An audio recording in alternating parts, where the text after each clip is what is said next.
Big story today, of course, is Jack Ginnivan. Only a couple of weeks ago, he's standing there in the Premiership dais as a Collingwood player, but now a Hawk. 42 games, 58 goals, and a new, fresh chance for him. That's correct. So Graham Wright, the Collingwood football boss, denied today that the Collingwood Football Club shopped him. We might hear from Graham Wright first, and then we'll drill into exactly how it played out of the last 72 hours.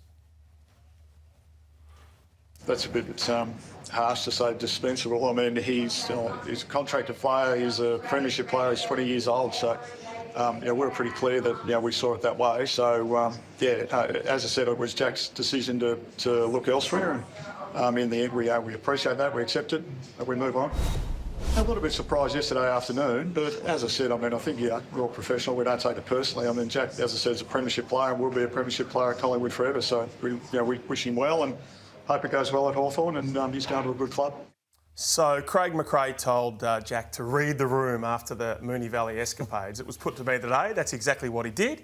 He saw that Bobby Hill came in. He was squeezed halfway out, and now he sees Schultz come in, squeezed fully out. He goes and finds a club that will give him a multiple-year deal and where he can play. Now, he's called McRae to say thank you. He's done the right thing there. He's also asked permission from Sam Mitchell to attend the races this weekend at Caulfield, so that was quite clever.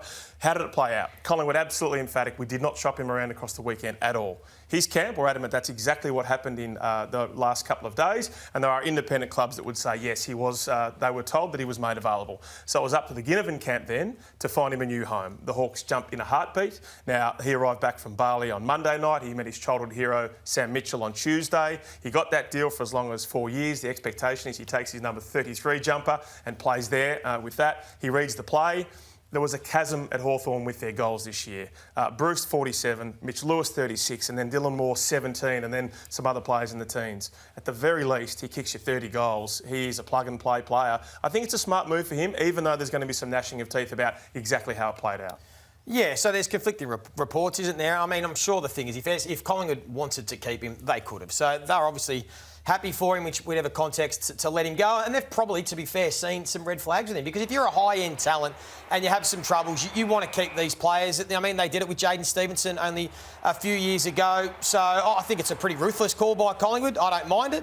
I think that they've obviously got Schultz. They think that he wasn't necessarily in their plans going forward. And he gets an opportunity at a club that, as you touched on, Ralphie, for me, were desperate for a small forward. So they lost Tyler Brockman, and we'll touch on that later. Desperate for someone that could kick some goals at ground level, with Luke Bruce getting towards the end of his career. So it's a smart decision by him and his camp to take up that offer. Gives him a little bit of security with a longer deal. But, I think pretty ruthless call by the Pies, and I don't mind it. Kingy, you spoke before about how a big part of the Pies premiership was actually done 12 months ago when they secured Frampton and Markov, and also Bobby Hill, eventual Norm Smith medalist. Schultz appears on paper really to be an upgrade from Ginnivan in terms of just pure player-for-player talent, never mind the off-field stuff. Yeah, he is. I still think you would have wanted to have kept him. I mean, it's hard to find these players, these diamonds in the rough, through the rookie draft. You know, they're normally small forwards, they're normally pressure smalls. If you like, he's had a fantastic couple of years. He does provide this group a lot of energy, and they have won so many close games. That's my little asterisk on this. It's easy to just dismiss this guy and say, oh, he's been trouble. All the good players are trouble. They are. They have, and you can go back through.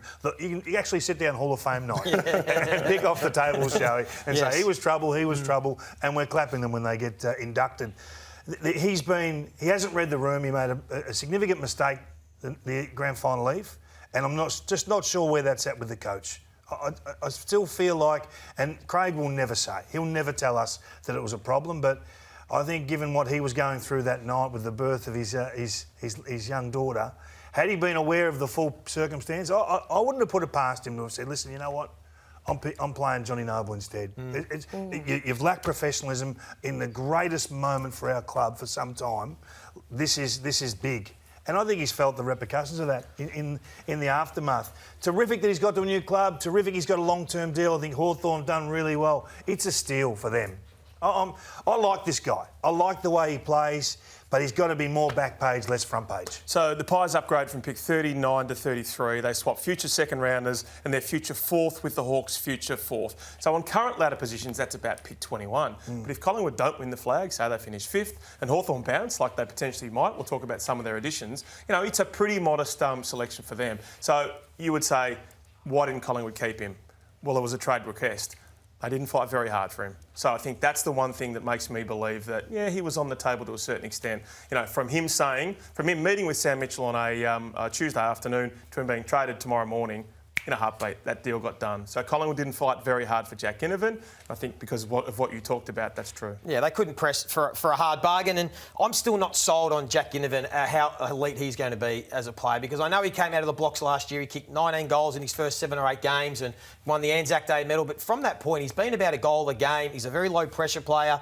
Doesn't win a lot of balls, so it's going to be interesting. Does he have to be elite, though? This is my question. Like, does he have to be elite? That's going to be interesting. Just be a player. A good half-forward flanker that kicks 35 plus a year. Yeah, if he kicks 35 plus a goal, that's a good year. In a team that's probably going to be in the bottom third of the ladder. Remember, he's played at a club that's been winning most weeks, which is always a bit easier as a small forward. I think you'll find it tougher in this Hawthorn forward line. But he's given... What value do you put on the fact that when he comes on as sub, he stands on the sideline, the crowd love him. They go crazy. They loved him, yeah. And he brings a lot of spunk to this team.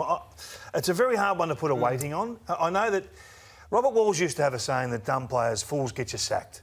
And if they're good players, if they're great players, you've got to make a call on them early. And it stood the test of time. Now, maybe Collingwood think that he just makes too many mistakes and he can be trending towards the fool rather than the game shaper. So that's their call. Clearly, they haven't fought too hard to keep him.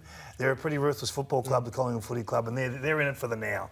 Interesting to note, even on the Instagram post we had up shortly ago, we edited it out, but he did swear on that. So even like something like exiting the club, he tried to do it in a classy way, but was that even necessary? Yeah. Just a few lessons to probably learn for the youngster. That's right, and I think a lot of people would say there's going to be a lot of tough love from Sam Mitchell. Now the point's been made to me again that Sam has said to him in their discussions over the weekend, you know, my first few years were really rocky. Now one of them was straight 180, and the other one was probably a bit more volcanic, but Sam has said to him, you know, I can really help you on your journey. You're only 20, you've made some mistakes, but let's face it, the illicit drug stuff is not something that a lot of players across the comp haven't done. Some swearing on Instagram, going to the races when, as he told people close to him, I could sit there and I could stew in my hotel room and I could play this game 10 times over, or I can go and sit in a private box. Nah, it was dumb, John. So it was dumb, but none of those things have been catastrophic or irreversible. So Sam Mitchell will try and help him with that, and I'm fascinated to see how he turns him into a better person as well as a better player.